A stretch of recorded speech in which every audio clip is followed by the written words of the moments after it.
شمشیرہ بیگم کے کوٹھے پر تو ویسے ہی الو بول رہے تھے۔ غزالہ اور شبانہ نے یہ دن سنبھالے تھے، لیکن تماش بین تو کوثر جہاں کے لیے آتے تھے۔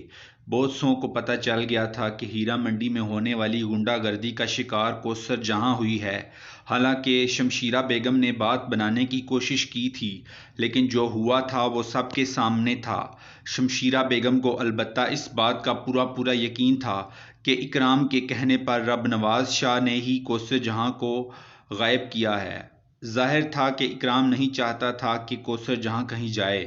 اٹھتے بیٹھتے صبح شام اکرام کو کوستی رہتی تھیں۔ انہیں یہ بھی یقین تھا کہ سائیں مراد بخش کے زخمی ہونے میں بھی اکرام اور شاہ جی کا ہی ہاتھ ہے، لیکن یہ بھی پتہ چل چکا تھا انہیں کہ پولیس کے بڑے افسر آئے تھے اور اس طرح کان دبا کر چلے گئے تھے جیسے وہاں آ کر غلطی ہو گئی ہو۔ اکثر ان کی بات حاجو سے ہوتی رہتی تھی۔ نکمے ہو تم لوگ، تمہارا بیڑا غرق ہو، تمہیں آج تک پتہ نہیں چلا کہ آخر یہ موّا ہے کون؟ تم خود پتہ لگا لو شمشیرہ بیگم، اتنی دولت ہم نہیں کماتے یہاں سے کہ جان جوکھم میں ڈال دیں۔ اے پھٹے منہ، تمہارا پتہ اور پتہ نہیں کیا کماؤ گے، زندگی بھر تو کھا کر گزار دیے۔ میں کہتی ہوں کوئی ہے جو ہماری خبر گیری کرے، بس اب لگ رہا ہے کہ برے دن آ گئے ہیں۔ پتہ نہیں میری بچی کہاں ہوگی۔ اسی وقت رحمت علی ہانپتے کانپتے اندر چلے آئے اور اتفاق سے سیدھے اسی کمرے میں داخل ہوئے جہاں یہ لوگ بیٹھے ہوئے تھے۔ ہائے ہائے، یہ تمہاری ناک کس نے کاٹ دی اور سر پر بندھی ہوئی پٹی، تم تو بالکل ہی ٹوٹ پھوٹ گئے۔ ایسا ہی ہونا تھا شمشیرہ بیگم، بس ایسا ہی ہونا تھا۔ رحمت علی دراز ہوتے ہوتے بولے، ان کا ذریعہ معاش ہی یہی تھا۔ بڑے رئیسوں، جاگیرداروں، پولیس افسروں کے ایجنٹ تھے اور ان کے لیے سارے کام کر دیا کرتے تھے، بس ایک ہی ترکیب تھی۔ شمشیرہ بیگم نے کہا، کہاں سے آ رہے ہو؟ رحمت علی، شمشیرہ بیگم دیکھ رہی ہیں آپ، دودھ میں ہلدی ڈال کر پلوا دیجئے تھوڑی سی، ورنہ سمجھ لے گئے ختم ہو گئے ہم۔ ہوا کیا؟ بس شاہ جی نے پکڑوا کر بلوا لیا تھا تو ہماری طرف آ رہے تھے۔ شاہ جی کے آدمی کبوتر کی طرح پکڑ کر لے گئے اور 4 چوٹ کی مار لگائی۔ اب یہ بات تو ہم بھی جانتے ہیں کہ ان کے خلاف کچھ بھی نہیں کر سکیں گے۔ پٹوا کر پٹی بندھوا کر سیدھا آ رہے ہیں تمہارے پاس۔ تمہیں مارا کیوں؟ وہی پوچھ رہے تھے کہ کوثر جہاں کہاں ہے، کون لے گیا ہے؟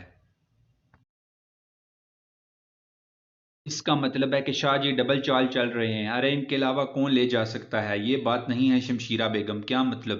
میں جانتا ہوں کوثر جہاں کہاں ہے۔ ہیں؟ شمشیرہ بیگم کا منہ حیرت سے پھٹے کا پھٹا رہ گیا تھا۔ عین اسی وقت حاجو جو باہر چلا گیا تھا پھدک کر اندر داخل ہوا اور شمشیرہ بیگم اچھل پڑیں۔ آ گئیں، حاجو نے کہا اور شمشیرہ بیگم خونخوار نگاہوں سے اسے دیکھنے لگیں۔ کیوں، تمہاری موت آ گئی؟ کون آ گیا؟ کوثر جہاں ہیں؟ شمشیرہ بیگم اچھل پڑی۔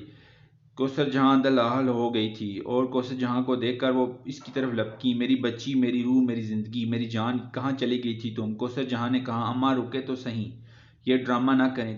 تسنیم کہاں ہے؟ تسنیم پہنچ گئی اور پھر کوثر جہاں نے تسنیم کو سینے سے لگا لیا۔ بہت سی باتیں ہوتی رہیں۔ کوثر جہاں بڑی دیر تک تسنیم کو چومتی رہی۔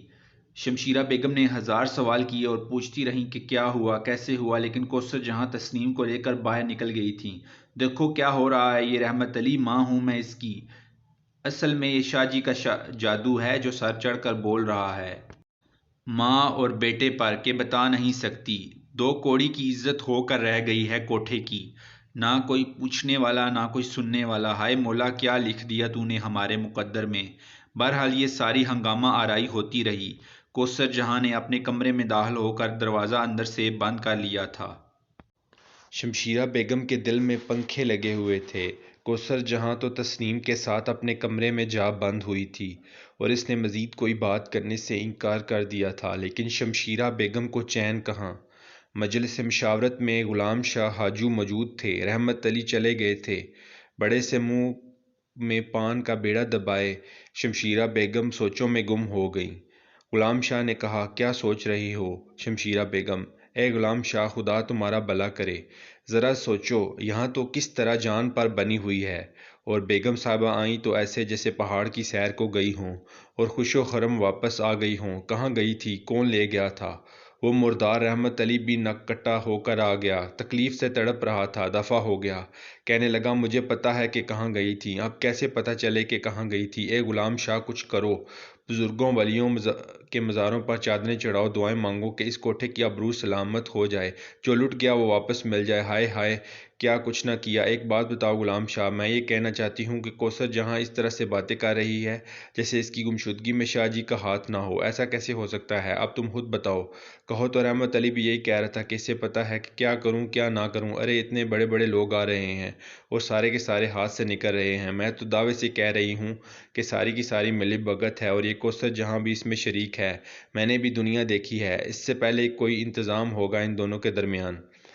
ہیرا منڈی کی بتی بجھا دی اور لے اڑے، اور کون کہہ سکتا ہے کہ یہ کوثر جہاں شاہ جی کے گھر میں ہی چھپی ہو۔ اب کیا کروں کیا نہ کروں۔ ایک وہ کم بخت سانپ قسم پولیا ہے جس نے دل ہلا کر رکھ دیا ہے، اور دوسری اس کی اماں جان ہے، لیکن جانتی نہیں ہے شمشیرہ بیگم کو۔ میں ناگن ہوں ناگن، سارے کیے دھرے پر مٹی ڈال رہی ہیں، میں اگر زہر اگلوں تو پتہ بھی نہ چلے۔ نہیں شمشیرہ بیگم، سمجھداری سے کام لینا، جلد بازی تمہارا ہی نقصان کر دے گی، غلام شاہ نے کہا، اور شمشیرہ بیگم سوچ میں ڈوب گئیں۔ بہرحال دوسری صبح ہی کوثر جہاں سے بات چیت ہوئی تھی۔ شمشیرہ بیگم نے کہا، اب تم یہ بتاؤ ان کا کیا کریں؟ کس کا اماں؟ کوثر جہاں نے پوچھا۔ ارے بی بی، وہی بیچارے سائیں مراد بخش، سندھ سے آتے ہیں، اتنا فاصلہ طے کر کے۔ دیکھو دیانتداری ہماری سب سے پہلی شرط ہوتی ہے۔ بے فکر رہو اماں، اب ان کے گھر سے کوئی نہیں آئے گا۔ کیوں؟ میری ان سے بات ہو گئی ہے۔ تم سے؟ ہاں۔ تم سے کب ملے؟ کل رات۔ کیا؟ ہاں۔ کیا کہہ رہے تھے؟ بس اماں، جو کہہ رہے تھے وہ چھوڑو۔ مگر بی بی، سائیں خیر بخش نے تو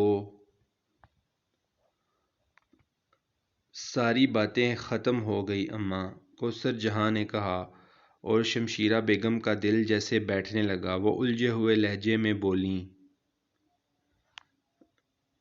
اور باقی ساری باتیں، وہ لینے دینے کی جو باتیں تھیں، ختم کرو اماں، گا بجا کر تمہاری ضرورتیں پوری کرتی رہوں گی۔ میں نے کب منع کیا ہے؟ ویسے ایک بات کا خیال رکھنا، اب میرا سودا کسی سے مت کرنا، میں تمہارے آگے ہاتھ جوڑتی ہوں، ورنہ آنے والا وقت ایسا بھی ہو سکتا ہے کہ مجھے تمہارا یہ گھر چھوڑنا ہی پڑے۔ ہاں بی بی، جانتی ہوں کہ کس کے بل پر بول رہی ہو، اب سے پہلے تمہارے منہ سے ایسی کوئی بات نہیں سنی تھی۔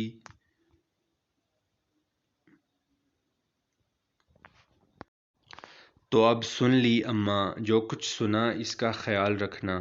جھاڑو پھیر دی تم نے ہمارے کوٹھے پر، جلنے والیاں ہنسنے کے علاوہ اور کیا کر سکتی ہیں؟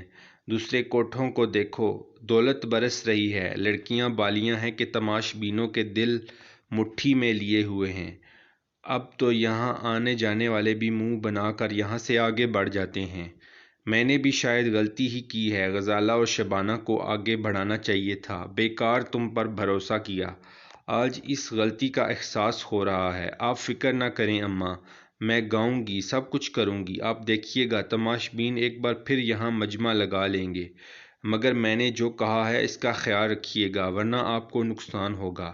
ہائے، اور کیا نقصان ہوں گے؟ نعمان فضلی اور سائیں مراد بخش، توبہ توبہ، سب کچھ چھن ہی گیا، سب کچھ چھن گیا۔ دن کے کوئی 2:30 بجے ہوں گے جب اکرام کوثر جہاں کے کمرے میں داخل ہوا۔ کوثر جہاں اسے دیکھ کر مسکرا کر کھڑی ہو گئی۔ اکرام کے چہرے پر گہری سنجیدگی طاری تھی۔ کوثر جہاں نے دونوں ہاتھ پھیلا دیے، مگر اکرام اپنی جگہ سے نہ ہلا۔ ناراض ہے مجھ سے؟ بتائے گا نہیں میرا کیا قصور ہے؟ کہاں گئی تھی تم؟ اکرام نے سوال کیا، اور کوثر جہاں شکایتی نگاہوں سے اسے دیکھتی ہوئی بولی، میں خود گئی تھی کہیں تو پھر؟ تو بھی اس وقت موجود تھا جب لوگ میری میت کو اٹھانے آئے تھے، کوثر جہاں نے کہا۔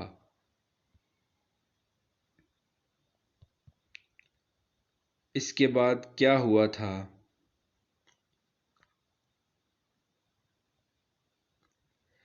اس کے بعد مجھے ہوش نہیں رہا تھا۔ مجھ سے سچ بولو باجی۔ اچانک ہی کوثر جہاں کا چہرہ تمتما گیا۔ پھر وہ بولی، اب تم میری زبان پر بھی شک کرو گے؟